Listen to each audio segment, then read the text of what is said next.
आज मैंने आप लोगों को बुलाया तो यहाँ पर सैलाब के हवाले से बात करने के लिए था, लेकिन आप जानते हैं कि बलूचिस्तान में एक अहम इशू जिस पे एज अ बलूचिस्तानी और एक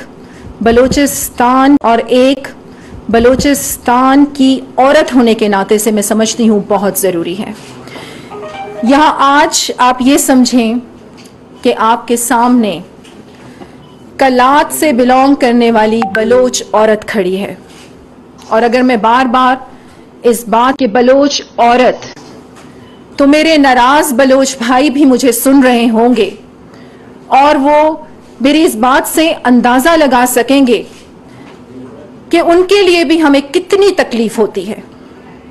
बलूचिस्तान पाकिस्तान का रकबे के लिहाज से सबसे बड़ा सूबा, लेकिन लॉ एंड ऑर्डर की सिचुएशन मिलते हुए आज देखें आप क्या हाल है।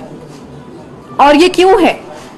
मैं अपने नाराज बलोच भाइयों को ये पैगाम देना चाहती हूं कि अगर आप असले के जोर पर कोई मसला हल करना चाहेंगे तो भूल जाएं। अफगानिस्तान की मिसाल आपके सामने है। बातचीत के जरिए ही हर मसले का हल आप निकाल सकते हैं।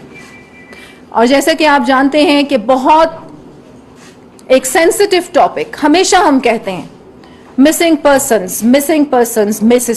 पर्सन्स, और बलूचिस्तान के हवाले से बहुत ज्यादा इस बात को हाईलाइट भी किया जाता है। सोचा था कि आज मैं अपनी प्रेस कॉन्फ्रेंस का आगाज इन अल्फाज से करूंगी कि we are the servants of the public. चाहे वजीर आला, चाहे प्राइम मिनिस्टर, चाहे प्रेसिडेंट, हम अगर इन ओहदों पे फाइज हैं तो अपनी पब्लिक के लिए फाइज हैं, to develop you, to promote you and to secure you.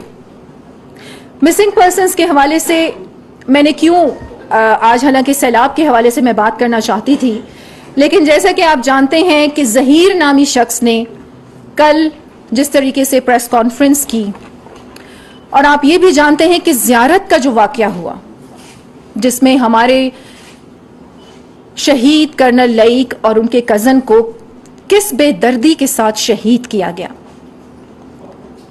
और फिर उसके बाद कुछ लोगों का धरना शुरू हुआ और उन्होंने कहा कि मिसिंग पर्सन्स जो थे उन्हें वहां पर मार दिया गया। ये बात बड़ी सेंसिटिव है और मुझे पता है कि इसके आफ्टर इफेक्ट क्या हो सकते हैं, लेकिन बहैसियत मुसलमान मुझे इस बात पे बिलीव है कि इज्जत, जिल्लत, जिंदगी, मौत सब कुछ मेरे अल्लाह के हाथ में है।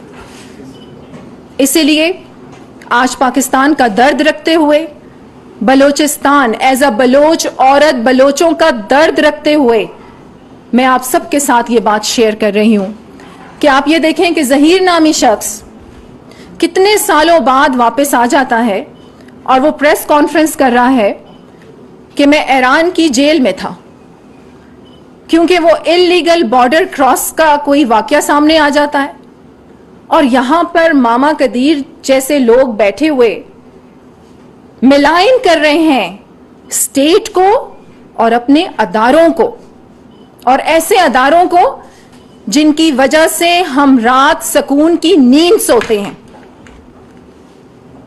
ज़हीर तो वापस आ गया, और वो जो ज़ियारत का ऑपरेशन था, मुझे आप ये बताएं कि जिस बेदर्दी से कर्नल लईक को और उनके कज़न को शहीद किया जाता है, सिक्योरिटी एजेंसीज, कानून नाफिज करने वाले अदारे उस इलाके को घेरे में ले लेते हैं, और फिर उसके बाद ऑपरेशन होता है, और फिर एक अहलकार सिक्योरिटी नाफिज करने वाले अदारों का वो भी शहीद होता है। और कितने शहीद हुए? हम मिसिंग पर्सन्स की तो बात करते हैं, लेकिन हम कब इन शोहदा की बात करेंगे? क्या इनके बच्चे, क्या इनके घर वाले, इनके माँ बाप नहीं हैं? आप सब भी बच्चों वाले हैं, मेरा भी एक बेटा है। मैं तो ख्वाब में भी ये नहीं सोच सकती कि उसके साथ कुछ हो। तो आप ये देखें कि ये जवान किस तरीके से, जैसे अभी ये सैलाब हाल है बलूचिस्तान में, क्या बॉर्डर्स हो, क्या कोई भी डिजास्टर आपके पाकिस्तान के अंदर हो, फ्रंट लाइंस पे आपकी खिदमत कर रहे हैं।